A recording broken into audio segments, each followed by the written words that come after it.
একঘেয়ে মাছের ঝোলে বিরক্ত হয়ে গেলে আমার এই রেসিপিটি একবার দেখে নিতে পারেন।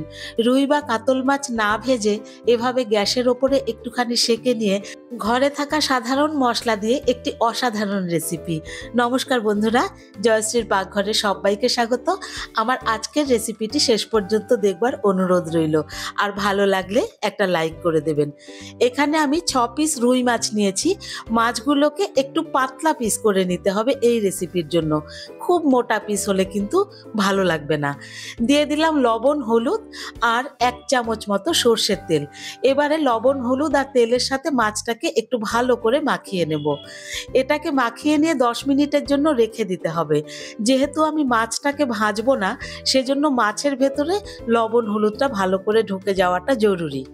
এদিকে একখানা কড়াই বসিয়ে দিয়ে একটা মশলা তৈরি করে নিচ্ছি।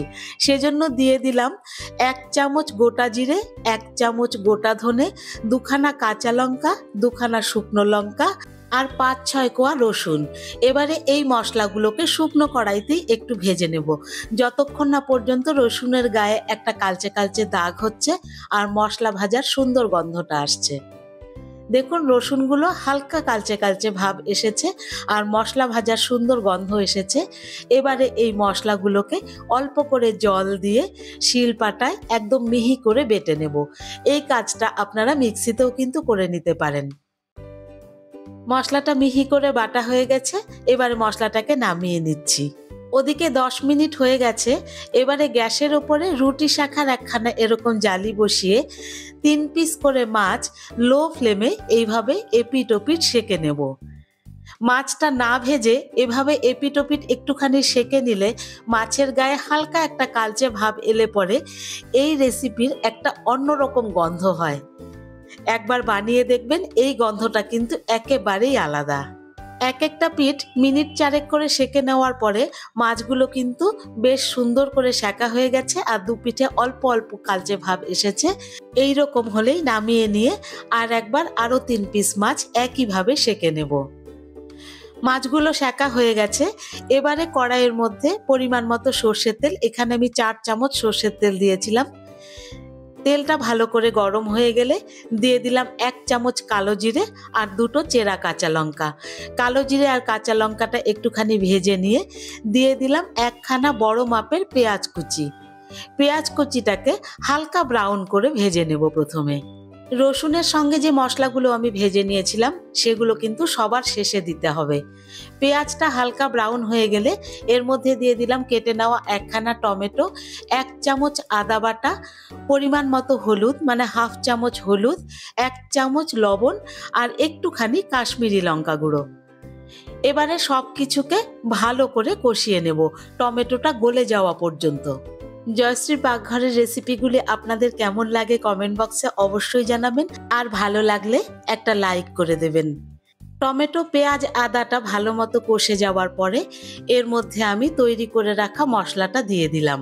ফ্লেমটাকে মিডিয়ামে রেখে মশলাটা ভালো করে মিশিয়ে নিয়ে নেড়েচেড়ে কষে নেব যতক্ষণ না তেল ছেড়ে আসছে। মিডিয়াম ফ্লেমে 5 থেকে 6 মিনিট কষিয়ে নেবার পরে দেখুন মশলার কালারটা কিন্তু এই রকম আসবে, একটু কালচে কালচে, আর মশলাটা খুব ভালো মতো কষে গেছে। এখন এর মধ্যে আমি সেঁকে নেওয়া মাছগুলোকে দিয়ে দিচ্ছি। এই রেসিপিতে মশলার সাথে মাছগুলোকে অবশ্যই একটু কষিয়ে নিতে হবে, আর তাহলে পরে আসল টেস্টটা আসবে। একটা দিক মশলার মধ্যে দিয়ে 2 থেকে 3 মিনিট হয়ে যাওয়ার পরে খুন্তি দিয়ে উল্টে দিয়ে উল্টো পিঠটাকেও মশলার সাথে মিনিট 3 ধরে কষিয়ে নেব।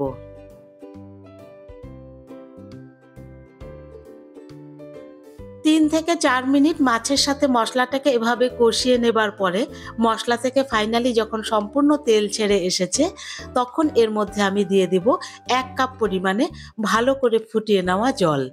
জলটাকে দিয়ে মশলা আর মাছের সাথে একটু মিক্স করে নিয়ে 3 থেকে 4 মিনিট ফুটতে দিয়েছিলাম। 3-4 মিনিট ফুটিয়ে নেবার পরে দেখুন ঝোলের টেক্সচারটা যেমন সুন্দর গন্ধ আর তেমনি সুন্দর একটা রং। ওপর থেকে ছড়িয়ে দিলাম কয়েকটা চেরা কাঁচা লঙ্কা আর সামান্য একটুখানি ধনেপাতা।